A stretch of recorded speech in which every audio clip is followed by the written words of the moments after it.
talk to the legends of the creative and entertainment industries. We talk to those on the rise. Steen Anthony Nielsen asks about the highs, the lows, and everything in between. This is Outcast Creative, and this is Industry Interviews. Hey, thanks very much for watching the channel. If you are new, don't forget to hit the like and subscribe button. Can you believe, since I started this channel 2 years ago, this is Industry Interview 91. I might hit 100 before the end of the year. I've got another one of these tomorrow with DJ Anthony P, and we've got 3 lined up next week. So we are squeezing them in. So the Outcast Creative is all about supporting independent people who are passionate about making independent projects. So whether you've got film, music, song, board game, any of the above, play, Kickstarter project, something like that, get in touch with us. If it's something that I can see you're passionate about, I'll get in touch with you. Maybe we can get you on and support your project, like I'm doing with this gentleman today, who is, like myself, an independent writer, director, filmmaker. He went all out to make his first feature film, which is currently available on Amazon. It's the feature film version of it that you want to watch. It's called Ringside. There are 2 versions of it available on Amazon, but we will get into that shortly. Let me bring in, without any further ado, James Twyman. Thank you very much for joining me. Thank you very much for having me. Not at all. So listen, before I get to speak to you about your epic filmmaking journey and how that all began, as I told you, I always ask a few quick fire questions of my guests. I like to get a sense of kind of media culture that you were influenced by when you were sort of growing up. Do you remember the first movie that you saw on the big screen in the cinema? It would be a rerun of Bambi. That's nuts, man, because that was the second for me, and it was also the Really? rerun. So that that would have been in the early 70s for me anyway. It might have been later for you because it was also released it in would the have been 80s. kind of 80s, kind of late 80s, early 90s. Yeah, I remember it was on at the cinema when I started working there, but it got a re-release then as well. That's nuts. What was the last film you saw on the big screen? Oh, that's a good question. Yeah. I can't actually remember the last one that I watched because, and frustratingly, I don't go to the cinema as much as I should. It's like an author saying they don't read books. Would it have been the last one I can really remember that really struck a chord with me was Women Talking. Which one? Women Talking. Women Talking. Okay, yeah. Interesting. I thought it might have been Oppenheimer. Since, but nothing memorable. Oppenheimer is a common response that I've got this year. Seems Great to film. be the last time that a lot of people wanted to see something on the big screen. Women Talking is also a very good movie, actually. Fantastic. What TV show since the year 2000, so not before the year 2000, did you absolutely have to binge watch beginning to end, or for you was groundbreaking quality drama? Could be British, could be American, could be foreign. But was there one in particular that you really liked? A lot of people say Breaking Bad. I couldn't get watched. I couldn't get past season 3 of Breaking Bad. This is probably a really basic answer, but it's just I put it on because it just brings me joy. Is 911. I just think the characters are beautifully written, and I want to spend time with them on the screen. How many seasons did that run for? It's still going. It's still going. It's on season 8 or something. So it's on. It's frustratingly, I've binge watched it up until it's now TV on demand. So we're having to wait every Thursday for the next episode, and it's wholesome, it's fun. I know there's a lot of Ozark was great.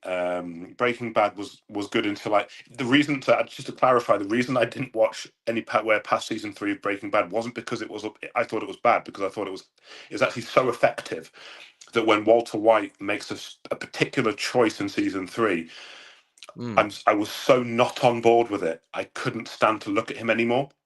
So Yeah, I follow you, and I know the choice you're talking about. Yeah. Yeah, and I can't. I want to because I know it's amazing, but I'm just like, what? I can't forgive him. That's good drama. Okay, fantastic. Do you have a guilty pleasure movie that you might whack on a Sunday afternoon to just veg out? It may not be the most intellectual of films, but something you can watch at any time. Anything Evil Dead related, probably. Oh yeah, Yeah. Did you Even the like the TV show, recent which is it's trashy, it's campy, but it's so much fun. Ash versus the Evil Dead being the okay, yeah, I can see that. What about when you were growing up? What was your go-to children's TV show? Power Rangers. Or before I realized it wasn't possible, my dream was to become a Power Ranger. Ironically, the white one. And now my dream is to make a Power Rangers movie. Like if Saban called me and went, "Will you make a Power Rangers movie?" I'd be off. I'd be doing it. Well, you never know. That's not an unrealistic goal. That could happen. You know, if one of your films went big, and then Hollywood comes calling and says, "Okay, James, what do you want to do?" Because that's what normally happens. Do you want to make a Marvel film? Just, no. Can I do a Power Rangers movie? That's not impossible. That could happen. Yeah, no, that'd be good. I'd definitely be competing with Marvel with the Power Rangers film. You heard it. You heard it here first. Yeah, I would not like to make a Marvel movie. Has to be said. But kind of all been a bit superheroes, all been a bit done to death, isn't it? So Actually, I don't okay, mind fantastic. Yeah, sorry. So, where did you grow up? How did it start for you? What's your background? Tell us a bit about yourself. And this is one of those stories that I think probably needs like swells of sad music and all that kind of idea, because it wasn't, came from humble beginnings. But I grew up like super poor in possibly at the time one of the most an area which wasn't particularly welcoming of people who looked like me. Right. Down at Broadstairs, Margate, Ramsgate, down south, and we had quite a tough time of it, and it was everything from not having regular places to live, or particularly nice places to live, cellars, squatting in an abandoned hotel at one point. There was a lot of kind of poverty there. And then going to primary school with parents who would physically attack me because they didn't want their children going to school with a non-white child, and even parents sending their children in with racial slurs to kind of throw at me. So it was quite a difficult kind of like childhood, and that's not to say there weren't great times, because there were, but I think to put into context, the one thing I was really lucky to have was a really good film education. And films were my go-to to escape from what was kind of the harsh reality of growing up. And my brother's dad, Michael, he always wanted to be a screenwriter. He's an excellent screenwriter. Nearly made it at one point with a brilliant script, which he used to read to us as a bedtime story to see, because it was a kids' movie, and he would use us as kind of like guinea pigs as to what was funny and what wasn't funny. And he actually taught me to write scripts from a very young age. And I remember trying to write my first script. I remember very vividly on this little, don't you remember the old typewriter, the little digital displays? The really thin LCD I ones. remember that. Yeah, absolutely. And I remember having Sid Field's book, and I couldn't have been more than about 6 or 7, but I had Sid Field's book. I just remember Sid Field's name. I don't remember what was in the book because I was 6. And reading it going int, and then the name of the location, and then the time of the day. And I remember very clearly, I don't remember what the first script was about, but I remember just really enjoying kind of like losing myself in this idea of writing. And he was the one that took me to go see Bambi. He took me to see Jurassic Park, which was the film that made me realise that filmmaking was something that I wanted to do. Potentially, it was years later before it would get realised, but I found an escape in film, and I loved even just listening to the records of the soundtracks of films, and just kind of going out and being Kevin Costner's Robin Hood with a stick in the woods. doing the really that's authentic American accent, that's that he got a does. great. Oh yeah, he does a half-hearted whatever it was accent for about. My name's Robin Hood. for about 3 scenes, and then he sort of just gives up. Basically, you can tell stuff that was shot early because it's all the scenes where he's still trying to do the accent, and then at some point he just goes, I just my own voice. It's fine. So it's part of the joy. Yeah. That film didn't have Alan Rickman in. I reckon that film would have bombed if it didn't have Alan Rickman. Yeah, I agree. But also the soundtrack. The soundtrack is legendary. Soundtrack was good. It was well shot. That they had those good camera techniques, on the arrow and that kind of stuff was quite. We hadn't seen a lot of that before. That was kind of cool. Kevin and Reynolds don't forget Bryan Adams being at #1 for 15 weeks. That didn't hurt the movie. Yeah. My God, yeah, that was torturous after a while. Just get that song, Yeah, okay. So that played a big role. Took you to a lot of films. Absolutely. And then we moved to Manchester when I was about 10. To a place called Wythenshawe, which was at the time the largest council estate in Europe, and has the second highest level of deprivation currently. I don't know what it was back then. I've taught there as well, so I as a teacher I've worked in some of the high schools, and kind of so I identify with the demographic. And again, a lot of issues, kind of growing up there as well, with bullying and with both racial and because I had a southern accent and because I was quite bookish and quite. I don't want to use the word intellectual. I'd rather just kind of say I enjoyed learning. I took quite a lot of joy in learning and drawing and doing art and drama and which is where I was from at the time. It's very different now, as I'll go into a little bit later on. Wythenshawe's a very different place now, and if it wasn't for the Wythenshawe community, Ringside wouldn't exist, and I want to be very, very clear on that. But at the time, I was kind of really struggling, and then around kind of 16 years old, I'm kind of the ideation phase of deciding whether or not I wanted to continue being. It's probably the nicest way of saying it. And my life was saved by Jackie Chan. Not literally, he didn't run into my room and go, don't do it, James. It's not worth it. Everything will be fine. Yeah, everything will be fine. Yeah, but they did a. Do you remember Channel 5 used to do loads of Jackie Chan movies every now and again? They used to do like a Jackie Chan-a-thon. They did a season of one movie a night, I think, for a while. Yes, like at least once a year they did that. I can't remember if it was consecutive nights or the same night every week in, week out, but because it was so long ago. But yeah, I do remember that. But they showed a documentary as well about his life and how he grew up, and his life was just as kind of tumultuous. It was being sold by his parents to a circus that could go live in Australia and being beaten by his teachers and forced to do and he should technically, having lived, I've lived in China, and I've seen a lot of the Chinese opera, and really your career in Chinese opera is that you just you do it until you can't do it anymore, and then you kind of fade out, and especially back in those days.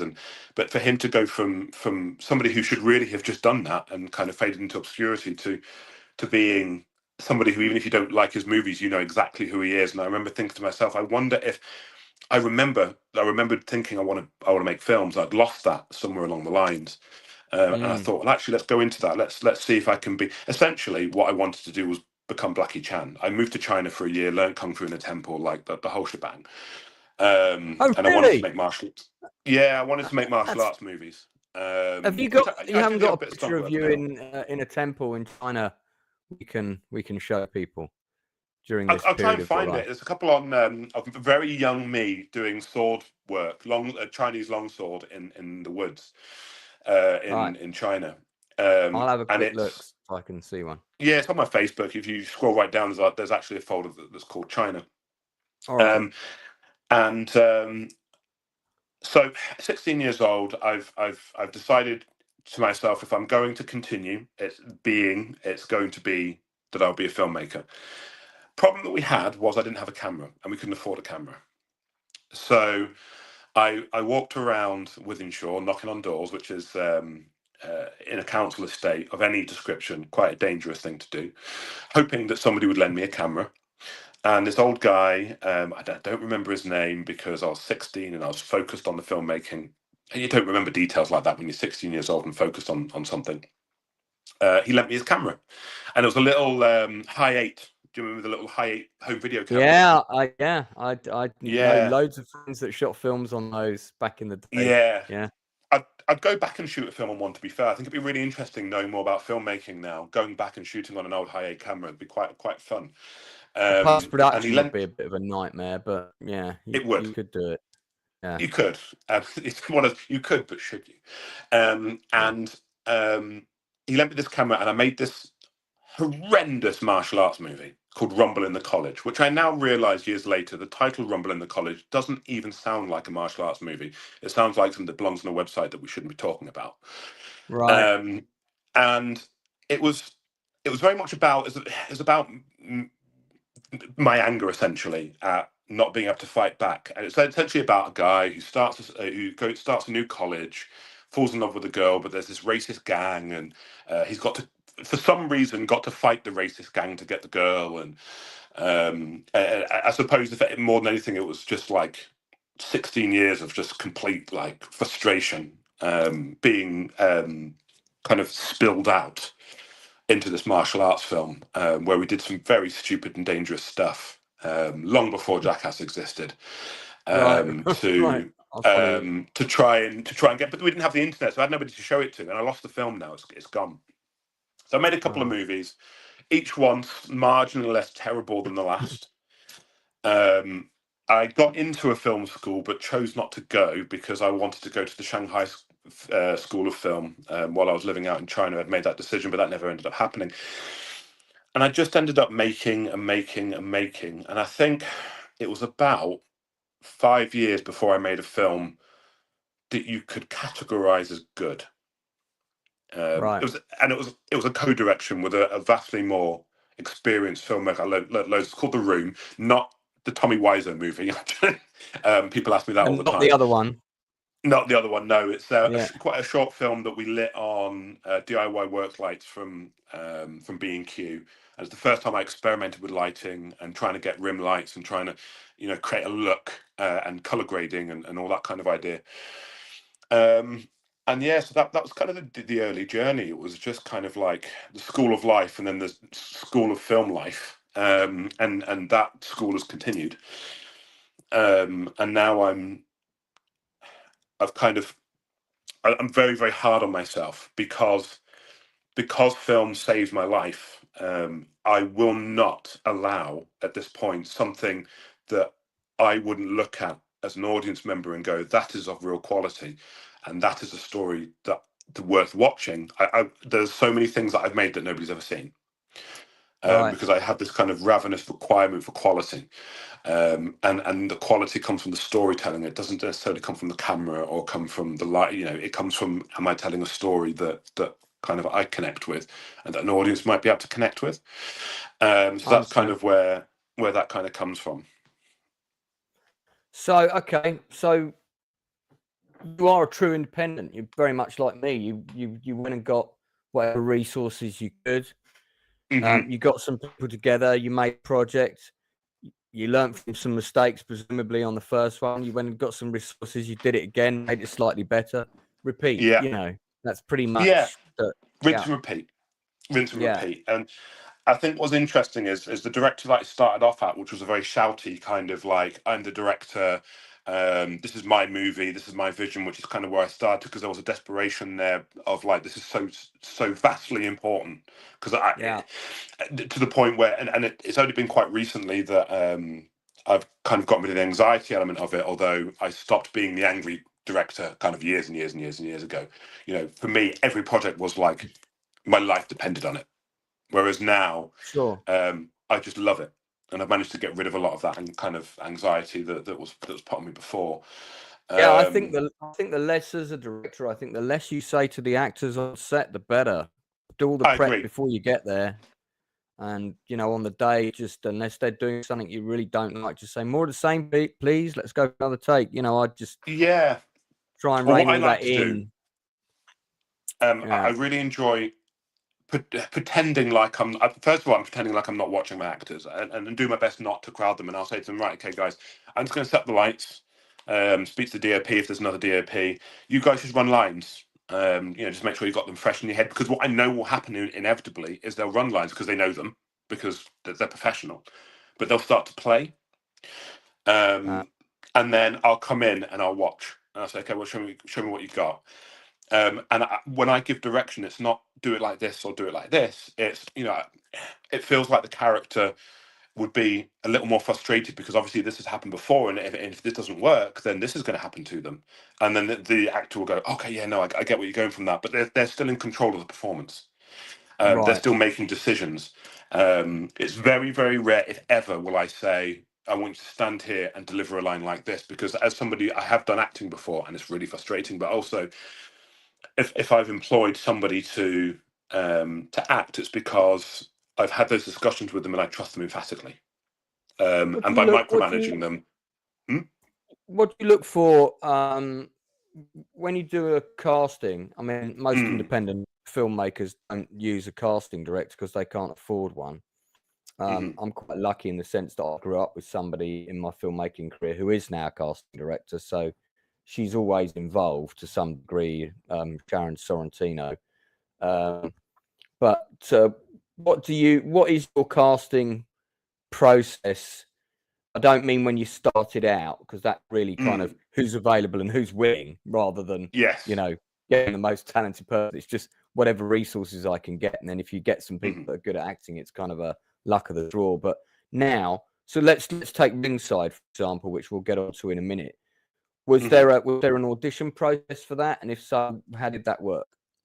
For some actors, there was actors where I got self-tapes for some actors who I had got a slightly different direction with the character in considering them, and I just wanted to make sure that it would work. But 9 times out of 10, I'm quite lucky that I built quite a network of brilliant people who are wildly talented, who I can call up and go, I've got a role, I think you'd be perfect for it, do you want it?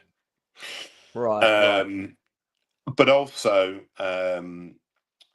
if I also know a lot of people who can get me in touch with other actors and often say, this guy's really good. So there's a lot of recommendation here. But mostly, I like to talk to an actor. I kind of believe that I can get a good performance out of anybody if I can just tap into them emotionally and get them to feel the character. From that point on, it's just a coaching exercise. There's a couple of times on Ringside where, I'd say, a little less Hollyoaks, for example, and they'd know what I mean by that. Or I'd say to them, look, one thing that's a lot of new actors do, and these are things that I look out for, is the upward inflection, at the end of the sentence, when they're doing their lines. It's kind of like an actor's voice, and I kind of tried to bring them down a little bit, kind of coach them and kind of say, the camera's just here.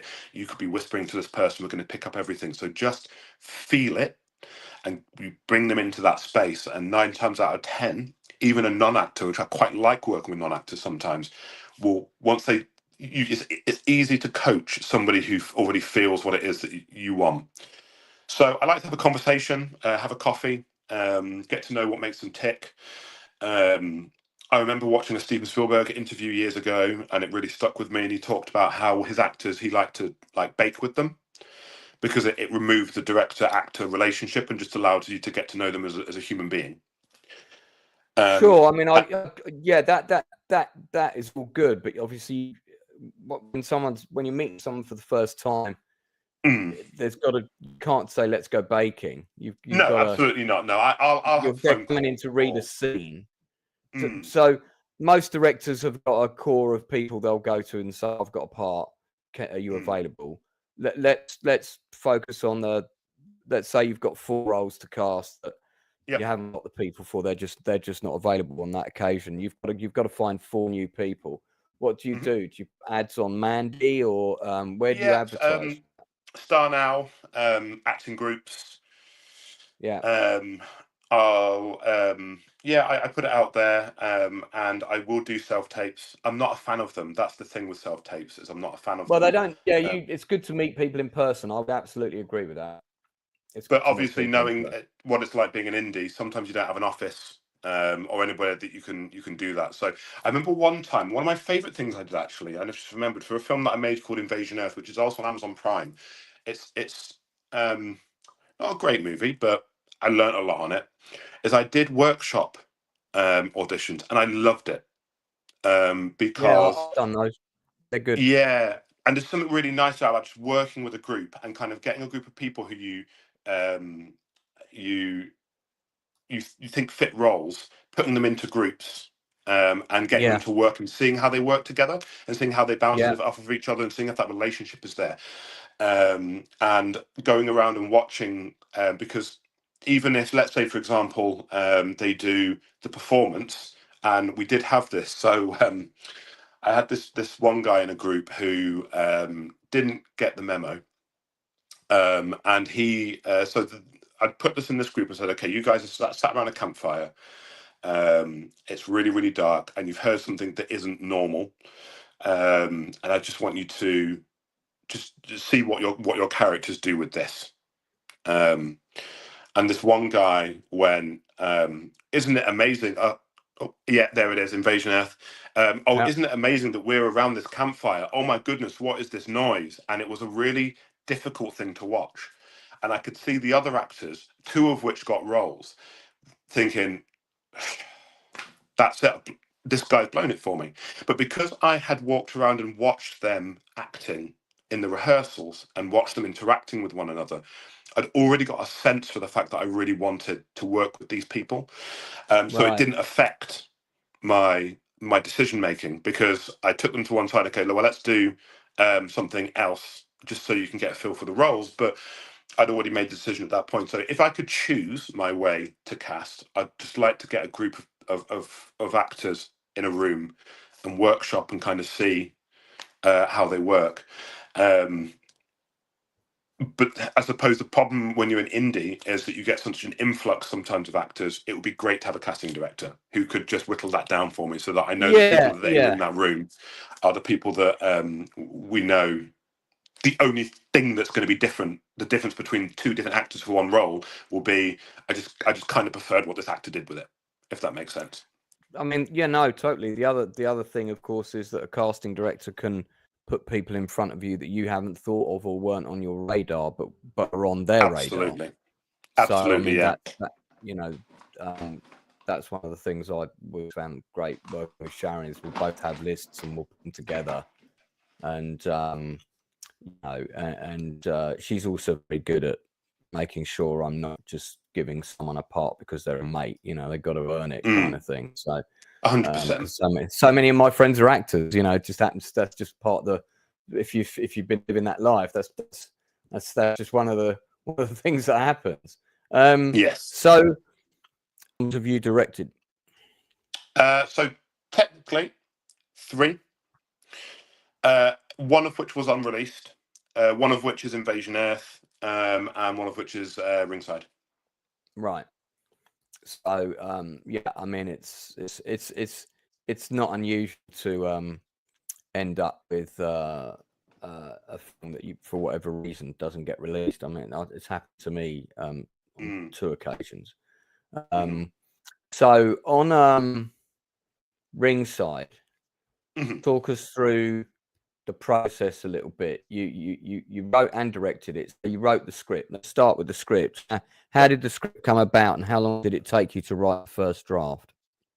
So the suggestion had been made that TV might be a better way forward than film. So I thought I'd give that a go. And so I was working in a school called Manchester Enterprise Academy in Wythenshawe, and I was looking for a story that encompassed the kind of lives that the kids that I taught went through, that mirrored very much the kind of life that I had been through as well. So I wanted it to feel like a drama with real hope. So I'm a martial artist, but I thought that martial arts was maybe a little too complex a place to go if I was going to do something that was kind of emotionally quite epic. And boxing is easier to shoot, Although I would never say that it's less complex than martial arts, because a really great boxer is technically fantastic. But I also knew that there would be certain resources that I could kind of tap into. So we had this kid who was a bit of a naughty kid, who struggled with behaviour. We thought that he would probably get kicked out.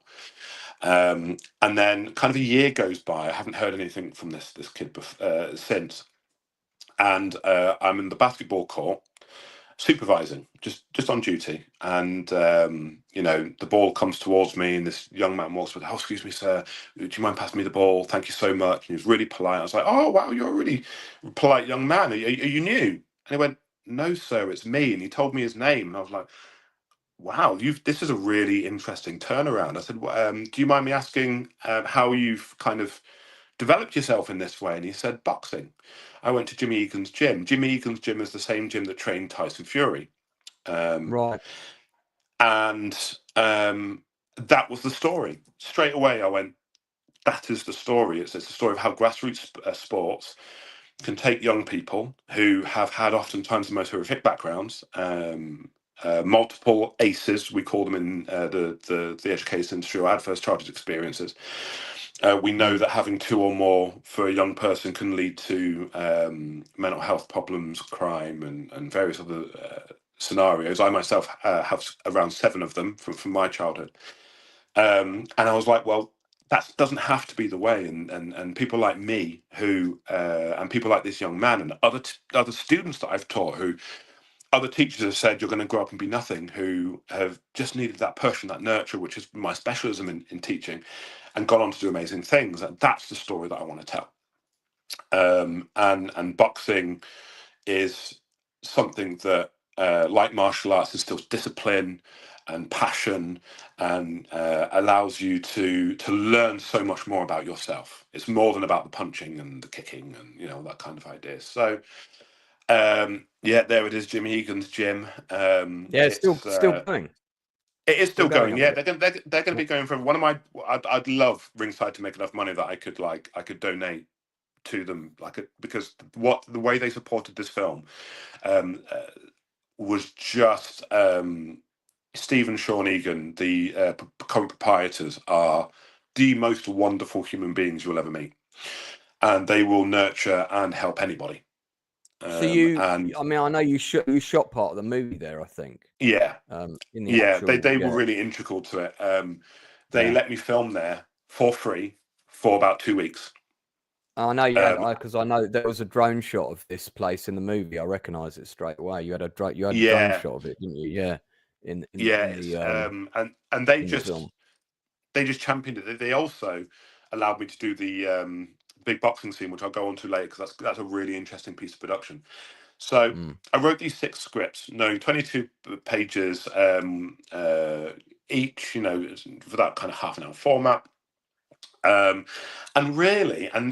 you probably shouldn't do this, but I kind of went with the first draft because I just felt like it felt quite organic to me. And I figured any problems that we had with the script, if I got good enough actors, which I was very fortunate to have, we could iron those out. And we could get rid of stuff that wasn't needed, and we could just kind of play with it a little bit. But we had the structures, and the story was good. And for example, we had this one scene which didn't make it into the TV show or the movie. And I remember, so it's a scene where Chad and the trainer are in the ring, and the trainer's saying, "Here's a list of jobs that I want you to do," just before the cleaning montage. Which I did for fun, because I thought it would be interesting to do a cleaning montage rather than a boxing one right at the start. And I can see my actors, and they're going, "I want you to clean the windows, I want you to sweep the floors, etc., etc." And I can see very quickly through the lens, the actors are losing steam, and I went, "Cut. This scene's crap, isn't it? We don't need it, do we?" And they went, "Oh, thank God." I said, "Okay, let's just move on." This scene is not necessary at all. I don't even know why I wrote this. And there were points where actors would say, I feel like this, I'd probably say it like this as an act, or "Oh, haven't we already dealt with this in this previous scene?" And we would sit and have these discussions. And as a result of that, I think we ended up cleaning up the script and redrafting the script through performance and just feeling what So it the was film quite needed.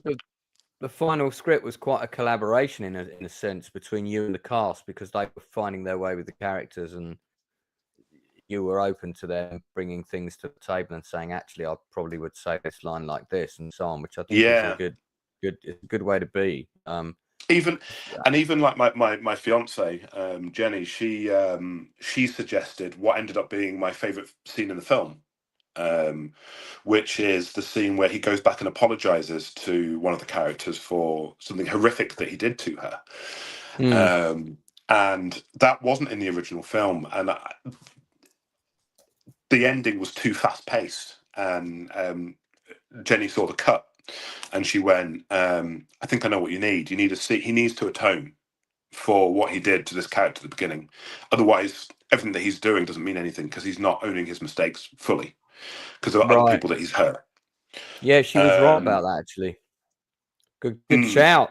The missus always knows. I know this from my ex. My ex would always come up with very important points, not necessarily on scripts, but she was very savvy when it came to people in the industry. She would recognize a wrong one pretty quickly. Yeah. Good to have. Oh yeah, she's like very good at that, to be fair, as well. And she even came up with the scene where she rejects me on TV. That was really good fun to shoot, because it was just me and her in the living room, and I set up the cameras and we just kind of had fun with it. But it was, I'm quite collaborative as a filmmaker. I know what my vision is. I think that's really important, to be clear what the vision is. Sure. But I also believe that the person with the most flexibility rules the system. I don't, for example, the police officer character has done police work. So when I wrote the interview, he went, "This is not how you would do a police interview."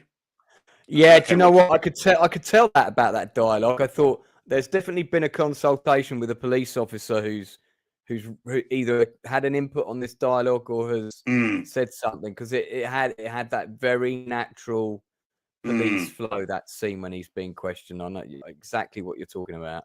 Yeah, and that, for me not to have listened to that would have hurt the movie. God, yeah, no, he was. That was it Mark Van Hendrick? Mark Van Hendrick.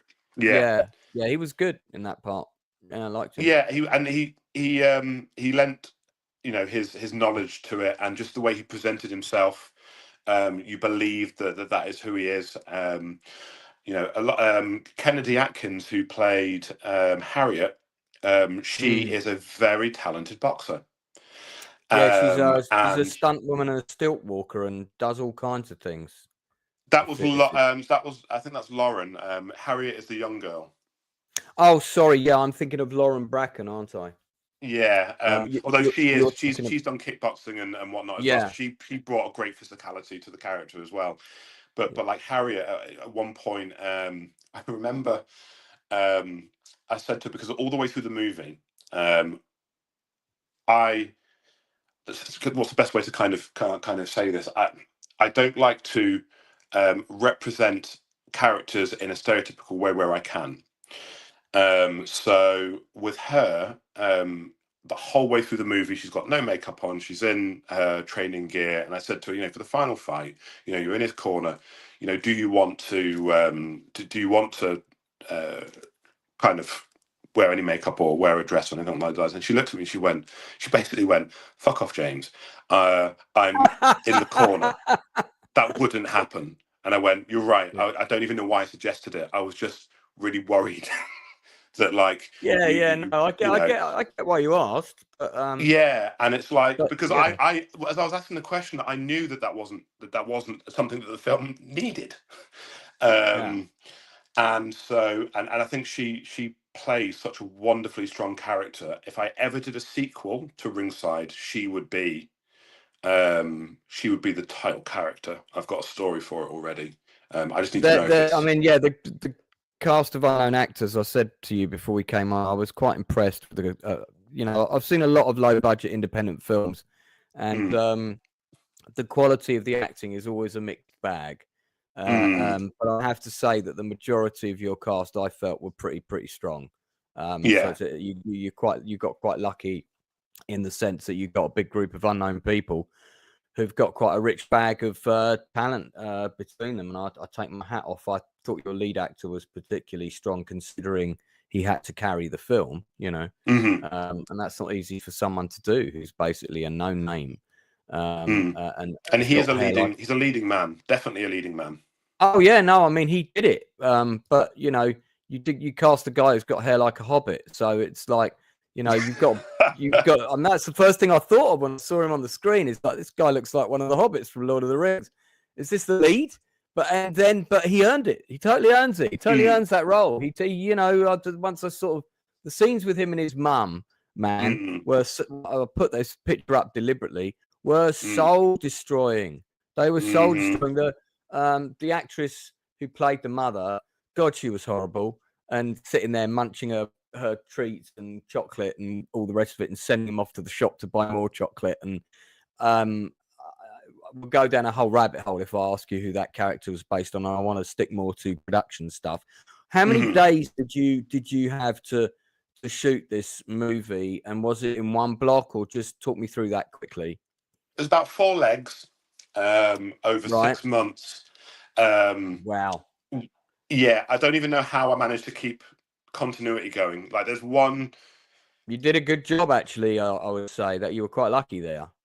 Yeah, I mean, the lucky bit is that I had a group of people who believed in me for a start, which was that they believed that I could make this movie, and they believed that by the end of it, they would be proud of whatever we made.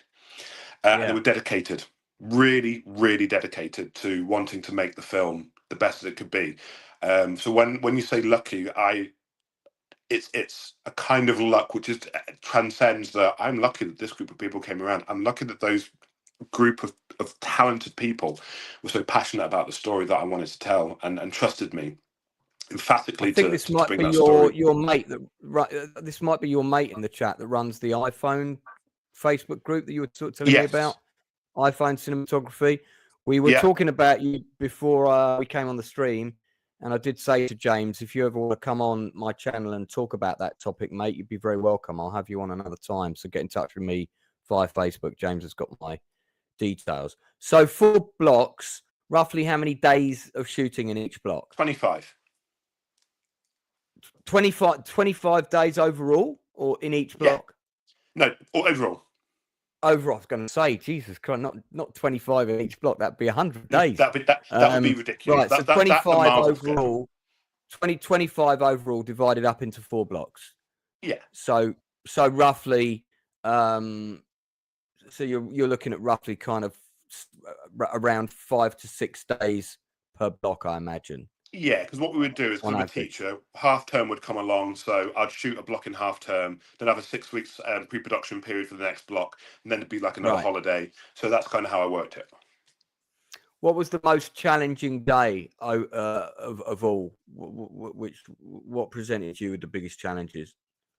I think the most challenging day. So again, because everybody was so good, and because of the planning that I put in, there was no difficult day. There wasn't a day where at the end of it I went, this is we were finishing early every day, sometimes doing like 40, 50 setups in a day. But the day that presented the challenge of just utter anxiety, because it was, if we don't get this right, we can't have it, was the boxing match. Yeah, right. So, sure. When I wrote the boxing match, I like to write something that will challenge me as a creative. And so what we did with that is, so Jimmy Egan's every kind of 3 to 6 months, they do a big boxing event in Wythenshawe Forum. And they got my remit was for this scene, I want 1,000 extras, I want a proper ring, and I want a big boxing match. That was the big thing. Like, I'm not going to make this movie unless I can do that thing, otherwise it's completely pointless. I didn't want like a street boxing match, you know, that kind of thing. No. So you've got to incorporate it into a real event, I'm guessing. So that's what we did. So we had to go down 4 hours before the event started to get the coverage. We had 46 shots to get in 4 hours. Right. That's a lot. Yeah, and we got how many cameras did you have? I only shoot on one camera. I did have a couple of other cameramen there, but I ended up not using the footage. Right. So I had one camera. That's a lot of shots. That's a lot of shots to get on one camera in 4 hours, man. 46, Yes, damn. it is. So we had the section where the audience are reacting, that really close up where we can see the family reacting. So I had a Yeah, few yeah, extras dotted around, punch it in close. yeah. For the boxing, the actual match itself, I was shooting slightly low, looking up to hide the fact there's no audience in the background, Got you. lighting it Yeah, super dark. yeah. And then we shot the ring, the side stuff again, dotting people around and shemping them so they look slightly different. So it still looks like there's an audience. And then during the actual boxing event itself, we had posters around saying we're filming. The announcer came in and said, "Look, they're going to film this boxing match. If you want to leave, don't want to be in the film, then leave." Very few people left, and I got Right, two right. wides. And then what they Great, did great. is the two actors, Joe and Joel, they had been rehearsing the fight for Yeah, weeks. right, And so they knew the whole thing. And so they performed the full fight, all 3 rounds, right. twice at full pelt so that I could get two Wow, angles. wow. It's That's possibly dedication. my greatest achievement. And it was only doable because everybody just got on with it and they were Yeah, championing yeah. everything, and there were extras moving lights if I needed them to, and they, people were just focused and on it. And by the time we finished, we left and we went, how did we manage that? Well, I And then mean, I mate, edited it. that's I think the boxing sequence at the end is very, very effective. I could see what you've done with it in the sense Mm. that it was obvious to me as a filmmaker, this is the way to go. I've got to go to a real event. I've got to shoot my close-ups, and then I've got to blend everything together and shoot some Mm. stuff at the real event, and that's the way to do it. Yeah. You've not got the budget of Rocky. You know what I mean? But even So, Rocky Balboa did the same thing for Rocky Balboa. yeah, for the first film, I suppose what I meant to say was you've not got the budget of Rocky 4. No. Yeah, for the No. first one, that's right. He sort of went in and did a load of low level matches and stuff as well, didn't he? Yeah, which is a great film. I've got a super chat here. Let me ask it quickly. Yep. From Aaron Charman. Thank you, Aaron, for the super chat. James, what are your thoughts on the state of the British film industry? Are there any trends or changes you're particularly excited about? I might add a caveat to that, or not that keen about. Indeed. I think one thing that we've got going for us here is there's a real democracy in filmmaking now. I've been speaking to a couple of, for example, speaking to a couple of people out in America, and how much money it costs to get permits and all this kind of idea. Was I think we're a bit more free. Oh God, I hate that poster so much. Yeah, this one is that's the one that's used for the mini The series. Carry series. on answering that question, and then we'll tackle that issue before we Yeah. start to wrap up. I think people want to make films. They want to collaborate. I think that's a really beautiful thing. Manchester is really good for it as well. Yeah. And I think people are championing each other a lot more. And there's just so much filmmaking going on. Like I walk down where I live and I see a young camera crew just making stuff, and Yeah. I think that's, if I go back to when I first started in filmmaking, when I was kind of like in my early 20s, and you had the Filmonic and Kino, which is still going, and they were trying to kickstart this, like, let's just make movies. And I think the British film industry as well. I mean, we've got the mixture between that, but they are shooting Marvel stuff over here. They are shooting Batman over here. They are shooting Bond over here. So we've got this really weird kind of like juxtaposition of like anybody can make a movie, and then if you can prove yourself, you can get into doing something else. I think the particular trend as well that seems to be my bugbear is a lot of films are kind of like football hooligan movies. I'm not a big fan of those. I've worked on one though, to be fair. But I Yeah, think I am people are hooligan, I telling. think.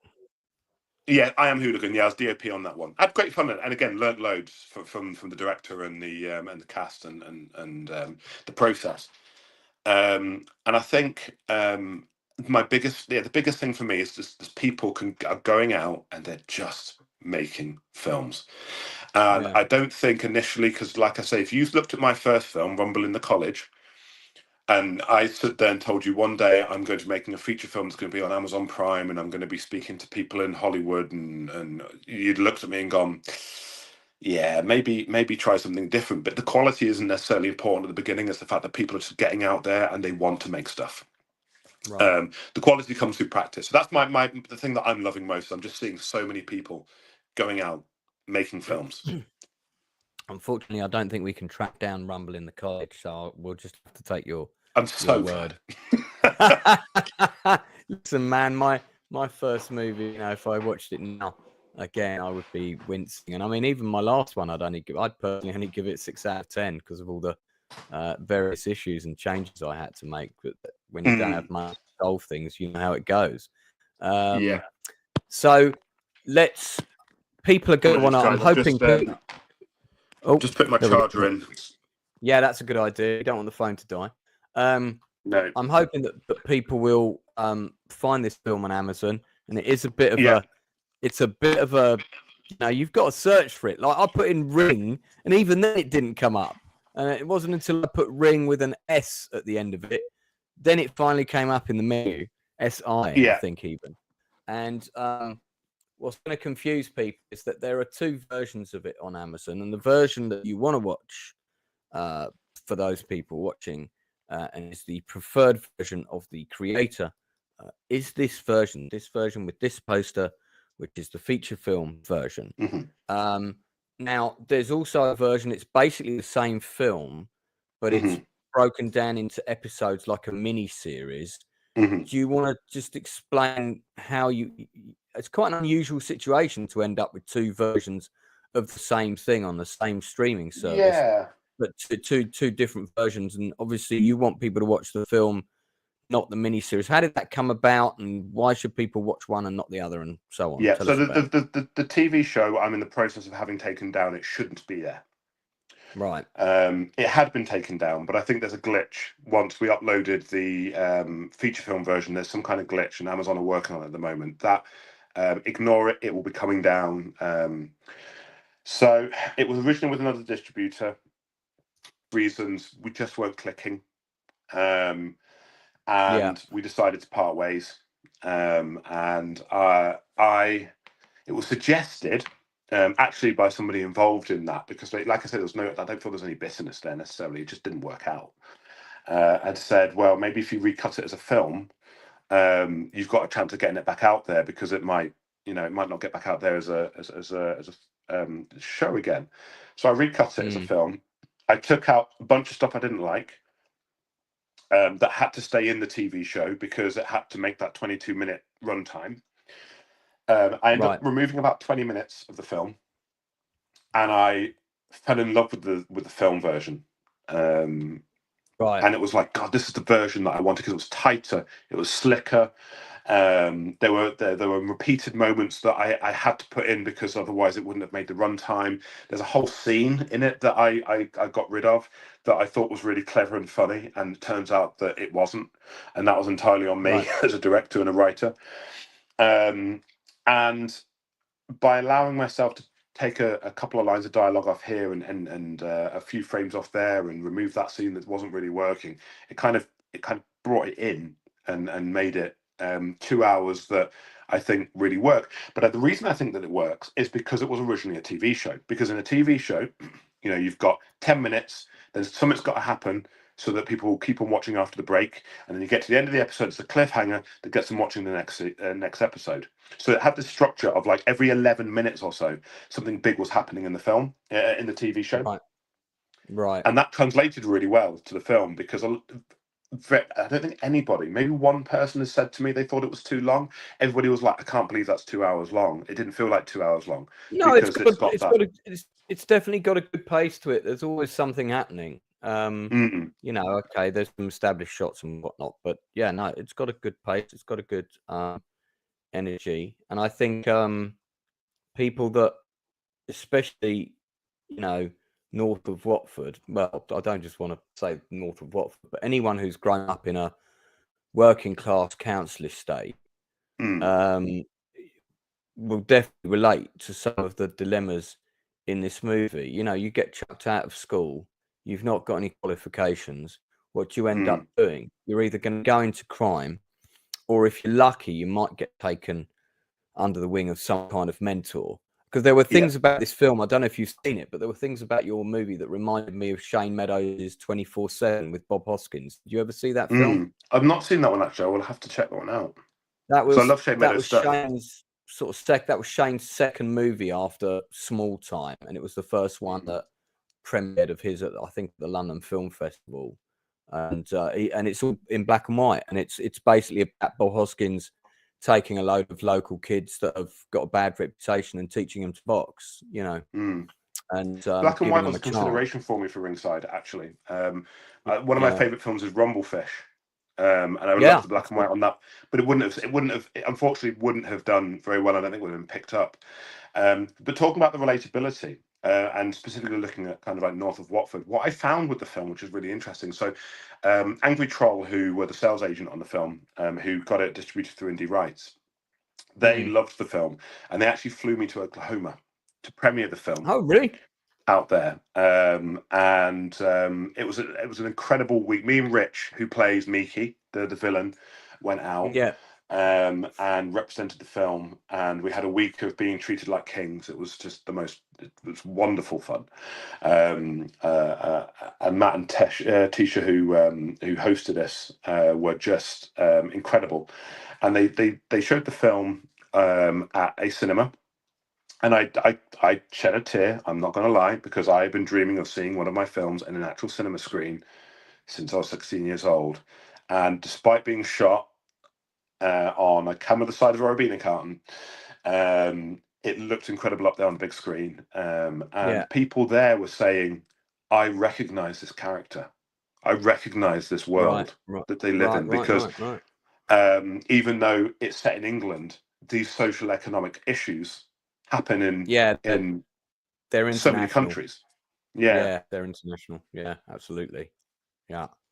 There's a really good YouTube channel called I don't know if you've seen it. It's called Soft White Underbelly, and it started off as a photography project this guy was doing, where he basically interviews people that are on the edge, you know, drug dealers, prostitutes, etc. And they just sit on a stool and talk to him for an hour. And he also does a black and white sort of portrait of them, which is then shown partway through the interview. Those stories are so raw, man. You listen to a few of them, and you know, they also would be such good research for actors. Like, just, you know, if you're playing a drug dealer, go and watch 3 of the drug dealer interviews on Soft White Underbelly on YouTube. That'll give you all the background you need, and they're so visceral and raw. So it doesn't surprise me that you got that response. Was it how big was the cinema in Oklahoma, and was it a full house? You know, did they organize? It was about 2/3 full, so which I think is pretty good for an indie film. And it was it part of a festival that they were showing your movie there? No, it was just literally just a one-off screening. Yeah, people were there to watch my movie. That's nice. It was really nice. Great, you got flown out there. That sort of thing doesn't happen very often. It was great. I mean, we almost didn't make it when American Airlines decided to leave early without us, but I fought. Because I'm a fighter, I don't give up. Like, and we fought, and we managed to get a really nice plane who got us there half an hour before our luggage, because our luggage went, we didn't. It was almost like the universe was saying to me, "Do you really want this? Because now you're going to have to really fight for it." In indie film, everything is battle. I've got a question from Wormy Spoons here. Ask, what British films in your genre do you really like? And he's set an example. He has a soft spot for Avengement. I think he's talking about the Scott Adkins movie. I love Scott Adkins. That's a good movie, actually. It is. My friend was the second unit director and stunt coordinator on that, Dan Styles. I think. Amazing. And he's done an interview on this channel as well. So he's a great stunt coordinator. Yeah. So what movies are you watching now, and sort of also the ones within that kind of milieu do you think are good movies that tackle those kinds of issues as well? real gritty stories. What have you Real seen in the British last? stories. Yeah, I think my It favorite doesn't have to be British, but it could be American or wherever. I think, I mean, I will go for a British film because I think it's possibly, this is a bold statement actually, because there's so many good ones, but it's possibly one of my favorite British movies ever made. And I remember when I was a kid and I watched it, it had an impact on me that a film of that kind hadn't had, and it's Dead Man's Shoes. Yeah, Shane Meadows again. Yeah, I love Shane Meadows stuff in general because there's a raw reality, but there's scenes in that film that are spine-chillingly good. And my desire was to try and in some way replicate that intensity with Miki, Right. because there's that one scene, it's, you know, the one near the garages when the bad guy tries to intimidate him, and he's like, ooh, and it's just so beautifully put together. So that's one of my favorites. Yeah, I can see where the influence on Miki came from. Now you've said that actually. That was Shane going back to his roots. He did 2 films back to back that he had almost no creative control over. That different producers came in and told him who to cast and all this kind of thing. And he had a very unpleasant experience, particularly on, I think it was called Once Upon a Time in the Midlands. And he basically said, the next film I'm going to shoot, I'm going to do it for like no money. I want to go back to the way I shot stuff before, because that last film, he said it publicly. That last film I shot wasn't very good. And when you look at how many producers there were on it, that will tell you why. Too many cooks. Yeah, absolutely. And I think it was right to do it that way because it was frightening and it was visceral and it was hilariously funny at points. Like, because I know those characters. I've met those characters in that movie before. I've met Miki before. You know, and I suppose that's why it was so real to me, and why there's influences. And I watched that film maybe once a year because I go back and I just kind of think, why is this film so effective? Why does it have such an impact on me? And it always comes back to, I know these characters, I've met them, and that's kind of where don't get me wrong, I'd love to make, like I say, a Power Rangers movie, but I'd still like to get characters in that I've met. So yeah, that film for me was particularly influential. Dead Man's Shoes. Fantastic. What is next for you? What are you working on now, to the degree that you can or can't talk about it? What's coming up for you? A bit of a kind of strange crossroads. Like, I've got a few things that I'm trying to get started. I promised myself, lots of things in development, as people like to say. And what I promised myself is that whatever I do next, I don't want to make it the way that I made Ringside, because I want to be able to afford to pay people what they're worth, and you have to have a budget to come out of teaching. That's my next thing. I want to come out of teaching and become a filmmaker full time. That might take a while, but to be fair, where I'm teaching, I absolutely adore. So it's it would be bittersweet if that happened, because it's the single greatest school I think I've ever worked at. But I think that's where I am. So I've got a couple of things. I'm writing a film with somebody who has sold scripts to some big producers before, and we're looking at either me directing or us telling the script and letting somebody else direct it. That's fine by me, but it's quite an interesting concept. I've got a TV show which I did a pilot for with a friend of mine who was on Vampire Diaries and Supernatural, and I was he saw Ringside actually, and got in touch with me after we did an interview together on a podcast much like this, and he said, I've got this idea, and he flew to Manchester from America specifically to have the meeting with me and say, look, I've got this TV show, and he pitched it, and we shot this really cool teaser trailer. I got to go back to my stunt roots as well, so I directed it, but I also choreographed the fight sequence, and I got to do the fight scene, which was really good fun. And that, I hope that's going to go somewhere. And another film that I've been speaking to a Hollywood actor that I grew up watching. I've had 3 meetings with him, and the first meeting I had with him, he came up on my screen, and I was like, "Oh my goodness, this is real." Yeah. I've had moments like that. I know exactly what you're talking about. Yeah. And this isn't a Yeah. script that I've written. This is the first time actually that I have agreed to come on board a film that I've not been specifically involved in the writing process. But the Sure. script is really strong. It's really, really strong.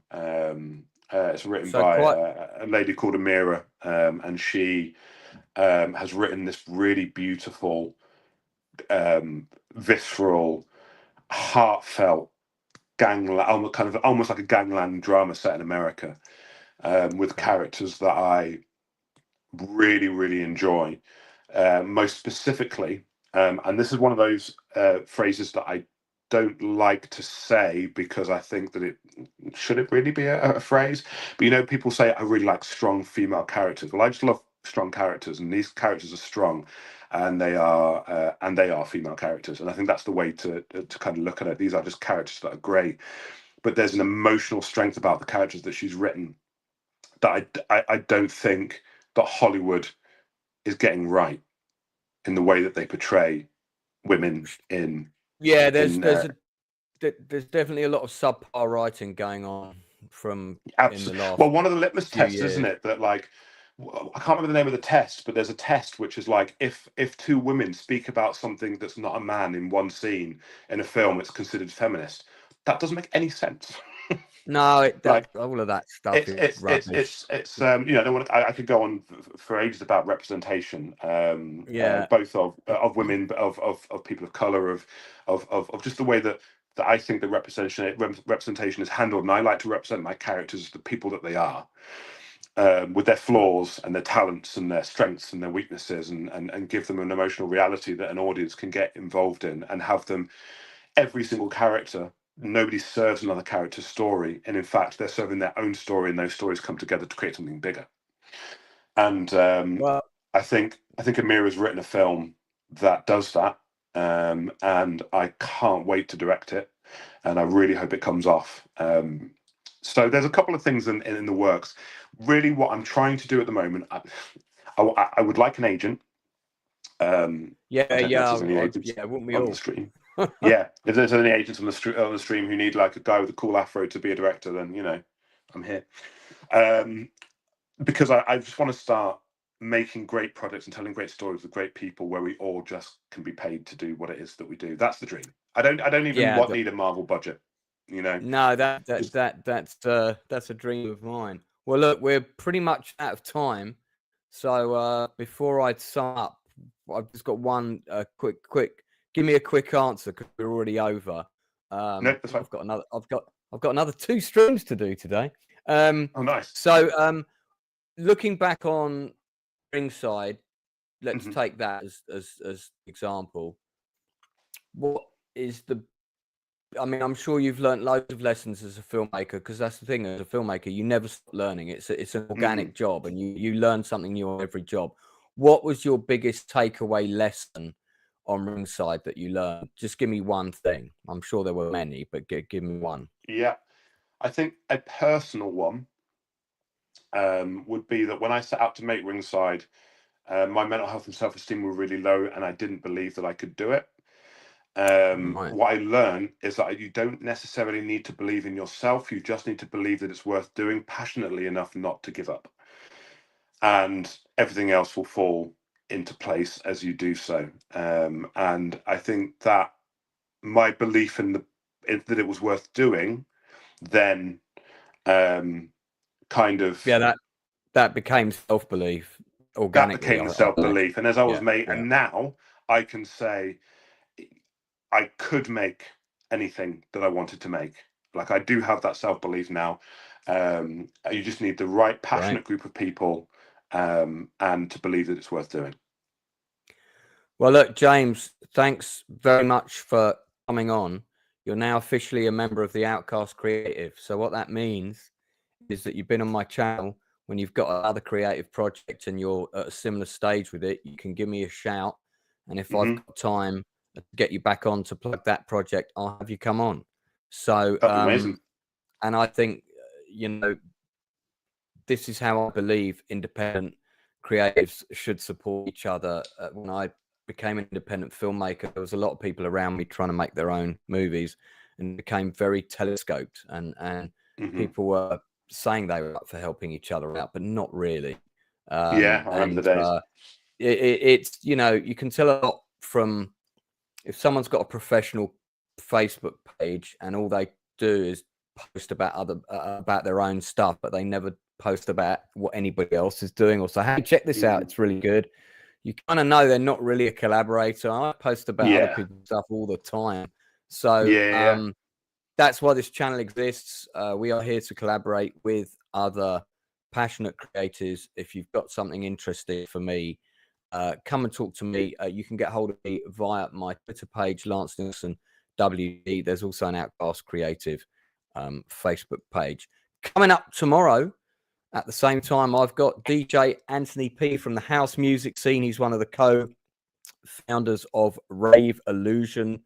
Of course, very tragically, just before we were about to interview Anthony and Jess Jones together a few weeks ago, unfortunately, DJ Jess Jones, who was the other co-founder of Rave Illusion, passed away very suddenly. And once again, I've said it before, but I'll say it again. I express my sincere condolences to his family and friends. I'd literally only just met him, and what a lovely man. But Anthony, still carrying on the events. He's going to be coming on tomorrow. So we're going to be talking about his career, Rave Illusion. We're going to be talking about Jess as well. So it's going to be quite a heartfelt stream tomorrow, guys. But do come on and support it. I'm also going to be back tonight with the Nielsen ratings, where we're mainly going to be talking about the new Netflix TV show Black Doves and what we think of it. Then next week, I've got a couple more interviews scheduled already. One of them is with the infamous Vicky Lee, who's one of the most famous podium dancers in London and Ibiza. She has been going for a good long time. Fitness personal trainer as well, one of the best in the business. She's an amazing individual. You may have seen videos of her on my channel before, because I put up various images of her dancing and stuff. And so, like myself, she likes to get up on the stage and have a bit of a bop. So Vicky's going to be a wonderful guest. Then I've also got yet another independent filmmaker, director coming in next week. Gulshan Singh is going to be with us talking about his film IC9, which is going to be released next year. So we're going to be talking about how that film came about.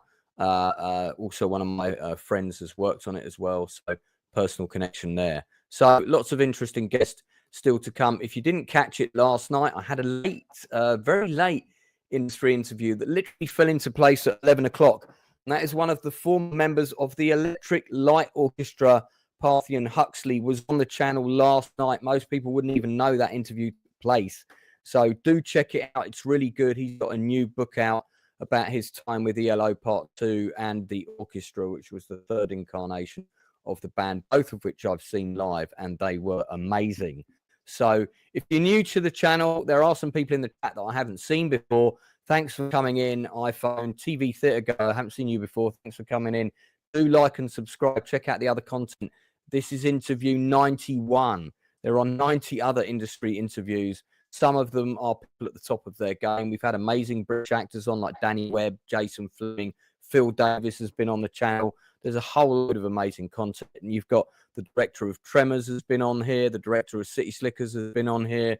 So there's all kinds of creative people across the board, from writers, singers, board games designers, and everything else in between.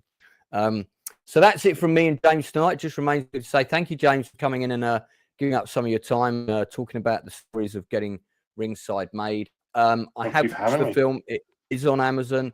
I do like the film. So if you like your gritty urban dramas, you will like this movie. Check it out. It's available on Amazon Prime now. Remember, there are two versions of it, but it's the feature film version is the version that you want to see.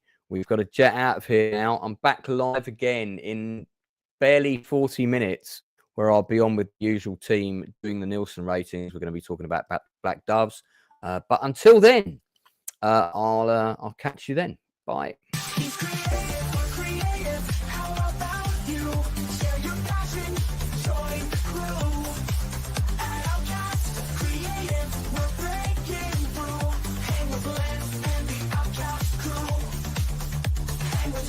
And the Outcast crew, interviews